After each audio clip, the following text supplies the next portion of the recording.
Good morning everybody, and there's a culture watching this video in the evening, and that gets good evening, and you're watching Time Travel TV. And today we're going back way further than we've ever gone before. We're going to ancient Rome to look at one of my favourite emperors, Emperor Claudius. Now, first thing about Emperor Claudius, that he was born in 10 AD, or CE if you are that way inclined. And when he was born with some physical defects, if you know what I mean. He was very badly disabled when he was born. He struggled to walk properly, he dribbled, and he had a bad stammer. Now, in ancient Rome, it's okay because they were really understanding of disabilities in ancient Rome. What was that? Okay, they were not really understanding of disabilities in ancient Rome. In fact, Emperor Claudius, his grandmother even refused to talk to him. That's how much he was isolated.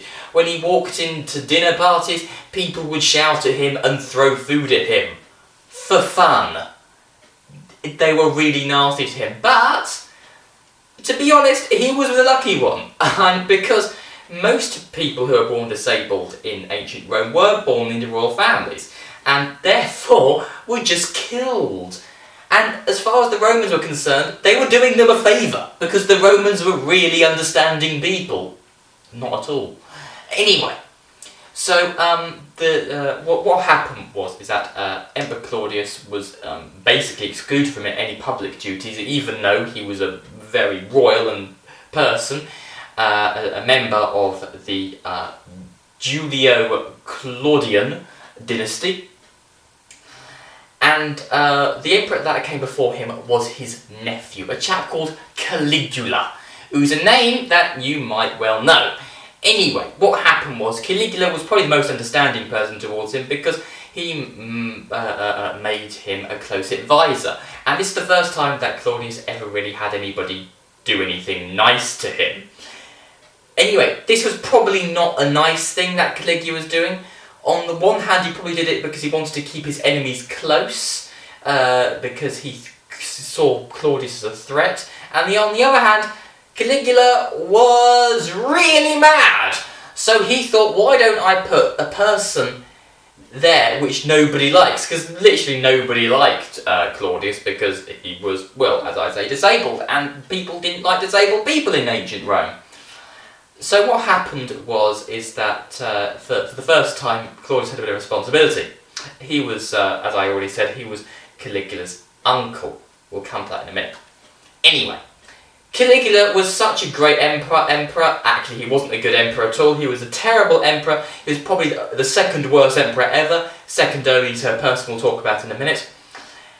So much so that the Praetorian Guard, who was the guard who was supposed to be looking after the emperor, killed him and his family because he was so bad. So what happened then was that they said, okay, we need a new emperor. And the Senate was sort of going, oh, why don't we bring the Republic back? And then the Praetorian Guard said, we don't want the Republic back because we get our influence from the emperor. And if there's no emperor, then we have no more influence. We need an emperor! And they said, who can it be though? We've killed them all! We've killed everybody who could possibly be emperor.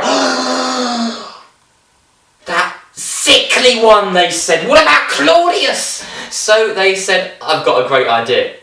Let's make Claudius the emperor and then we can manipulate him. So they had to try and find him first, and they found him hiding behind a curtain because he didn't want to be killed too, because he thought the Praetorian Guard were going to kill him as well. So they decided to make him the emperor. And what happened was, as they opened the curtain, he went, oh my god, they're going to kill me! Ah! And they went, hail Claudius! And they thought, oh, hey, this is pretty cool, he said. So he was made the emperor. Well, he wasn't quite made the emperor yet, because although the Praetorian Guard carried a lot of clout, they needed the Senate to be on side too. But the Senate were pretty much divided on the matter, so there was no real force against them, so Claudius became the emperor in 41 AD, or CE if you're such inclined. Anyway, so what happened was, most people weren't too pleased with Claudius becoming emperor because they saw him as, well, as I said earlier, the sickly one. The one who was disabled, and of course people didn't like disabled people in ancient Rome. So, Claudius said, okay, I need to think of something to make me really, really, really, really, really popular. So what happened is that he said, I got an idea! Why don't I do something that Julius Caesar, who was an earlier emperor, who was a very, very, very important person, who you should probably know about already, why don't I do something which he failed to do? Yes, invade Britannia! And this was a good idea. Britannia, as you now know, is called Britain, and was an island beyond the Roman Empire, which they haven't ventured to yet. So he got together 20,000 of his friends, and he invaded Britain. And it worked! And everybody thought, okay, this guy's not doing so bad. And then what happened was, may I just say, there was quite a lot of attempts at his life. In total, he executed 300 people for plotting against him. In fact, there was a mutiny against him very early on in his reign. In fact, one of the first things he ever did was bribe the army not to kill him, because he was so afraid of being killed. But then he started going around doing some great stuff. For instance, he literally made the empire last longer. Because what happened was, it was a bit like the British Empire. Towards the end, people started getting a bit cross with being part of their own empire. So what happened was, before it started coming to an end, like when Claudius was around, he decided to do something to prolong its life. He made it policy, because beforehand, the Senate, like Parliament nowadays, they were comprised of people who only came from the Italian peninsula. So he said, why don't we make it so people from elsewhere can be part of the Senate too, like people from Gaul, which is modern day France. They can be part of the Senate too. This made them less angry later on, because they had a say in lawmaking and stuff like that. So literally, he saved the empire before it needed saving, which was actually a really clever thing to do. Furthermore, he increased the amount of rights for freed slaves. Quite a few of his advisors were freed slaves. This upset quite a few people, but it also made other people really, really happy. He also built a massive aqueduct in Rome, which he might have named after himself. And aqueducts, coincidentally, they control water. It works a very simple process, which water always flows downhill. Not in a spiral, I don't know why I did that. Anyway, it always flows downhill, so they channel the water downhill in this like little furrow towards Rome. And it was really good. It was probably, aqueducts in Roman times were the envy of the world. Well, when I say that, I mean they were really far ahead of their time. And Claudius is probably the one who put the most into it out of all, although no one emperor can get credit for it.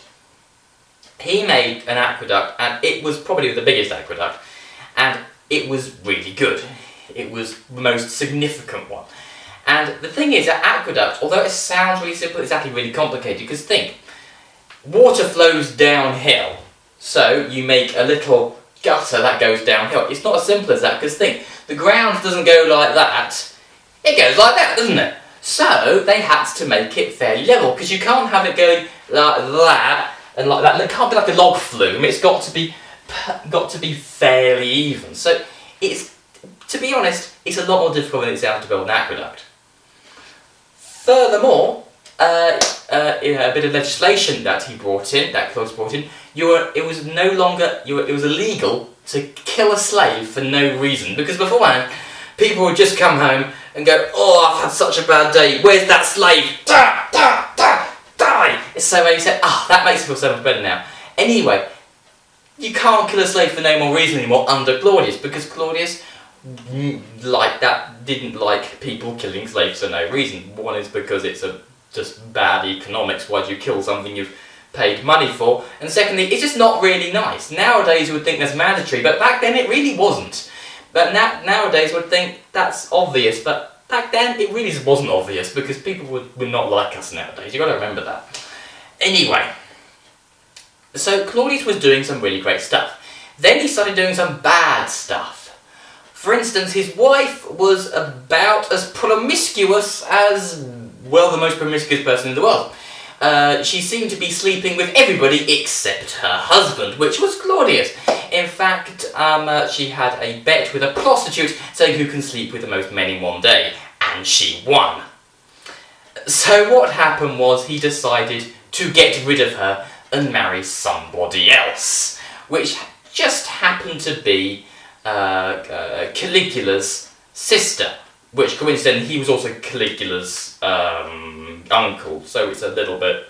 Anyway, what happened was that Claudius said, now the person who will succeed me as emperor will be my son. And then she said, no, it will be my son, your stepson. And you're going to adopt him as your actual son, and his name just happens to be Nero. Oh God. And eventually he said, oh, okay. And it was. So, unfortunately, he didn't see it this time, but it was a hostile takeover waiting to happen. He didn't see it at the time until it was far too late, when Nero had poisoned him with mushrooms and he died. And Nero, officially, according to me, which makes it official, the worst emperor of Rome ever, became emperor, who was absolutely terrible in every way, shape or form. And one day I may do a video on Nero because he was so terrible, and he eventually ended the Julio Claudius dynasty, which was succeeded by the Flavian dynasty, and the whole of the Flavian dynasty, they were trying to forget Nero. Literally, they flattened his palace and built the Colosseum on top to try and forget about him. That's how bad it was. They had to build a massive arena on top of his palace to try and scrub him out. And on that happy note, cheerio! If you enjoyed this video, please subscribe to Dime Journal TV, and I shall see you next time!